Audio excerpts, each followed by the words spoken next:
Hi and welcome to the Resources Roadhouse. I'm Wally and I'm at the 2025 RIU Uranium Investment Day, catching up with an old friend of the Roadhouse, Murray Hill from EL8 Uranium.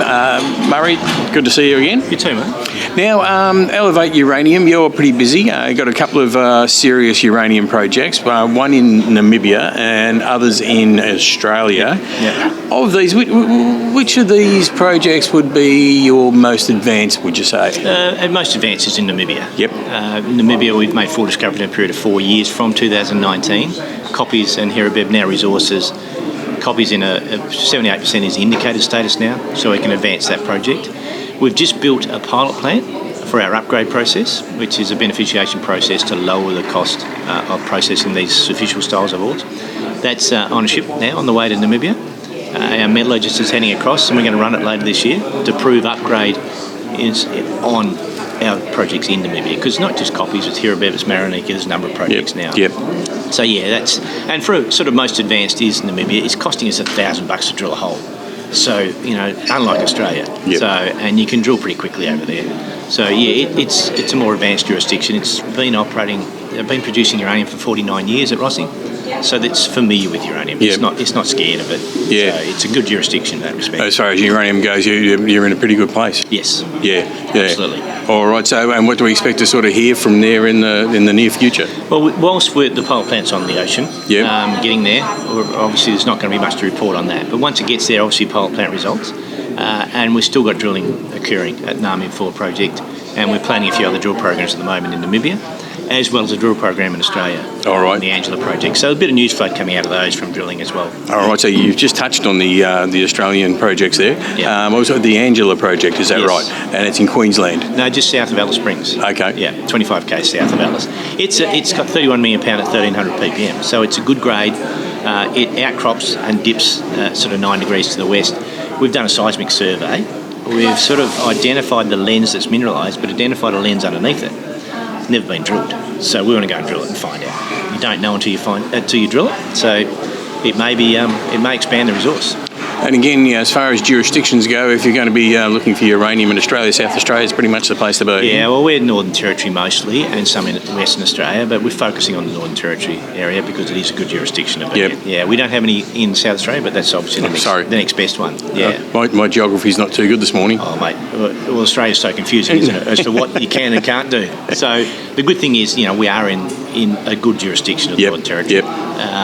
Much better than Queensland or others, but hopefully sanity prevails, and the West Australian, Northern Territory, Queensland, and other states will come into line. Yep. And allow exploration, and then of course allow mining.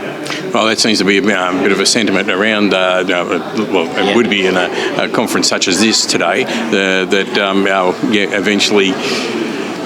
Maybe the rules will relax. Yeah, well, I mean, the whole world's going for nuclear, except Australia. Yeah. So, there's commitments from the US to triple, and the AI race is really pushing them, because they can't afford to lose the AI race to the Eastern world, so they want to really win the AI race, and you need a lot of energy to do it. I've toured the next DC data centre here in Perth, just above the tunnel, and the energy they need, because everybody talks about, we're going to the cloud. What is the cloud? Well, it's a data centre. So all that data is now being stored there. The AI is consuming, like a Google search now consumes 8 times the energy it used to because you're using AI. So where's all that energy coming from? And you want it to be reliable. Like the data centre guarantee 100% access to data. Our grid doesn't operate 100% of the time. And if we're going down the renewables path like the government want to, it's not going to operate very much at all, because we know that, last night going home from the restaurant, there was no sun shining. But I think it shines in Canberra at night.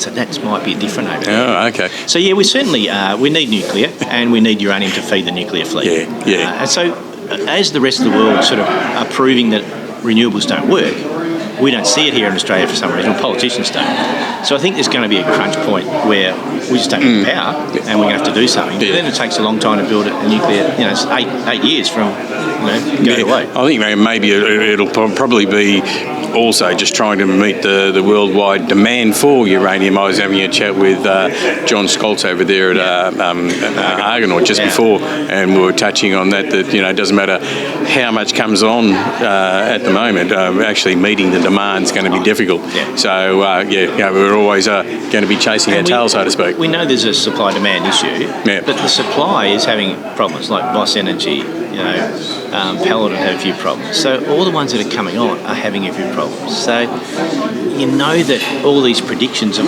production, it's not going to be met. Mm-hmm. You know there's supply issues. So that supply-demand curve is just going to get worse and worse from that perspective. And the incentivisation of uranium supply is going to happen with the uranium price going up. Yeah. So you're seeing some of our peers in Namibia waiting to make that decision because they don't think the uranium price is right now. So they obviously think the uranium price is going to go up. So, as we all do. We're all preaching to the converted here too, by the way. Oh, I know. I do understand. Yeah. All right, mate. And, mate, it's good to talk to you again. It's good to catch up. We haven't caught up for a while. Yeah. Good news coming out of Namibia, we hope, and we hope to hear it. Yeah, thanks, mate. Good Cheers. on you.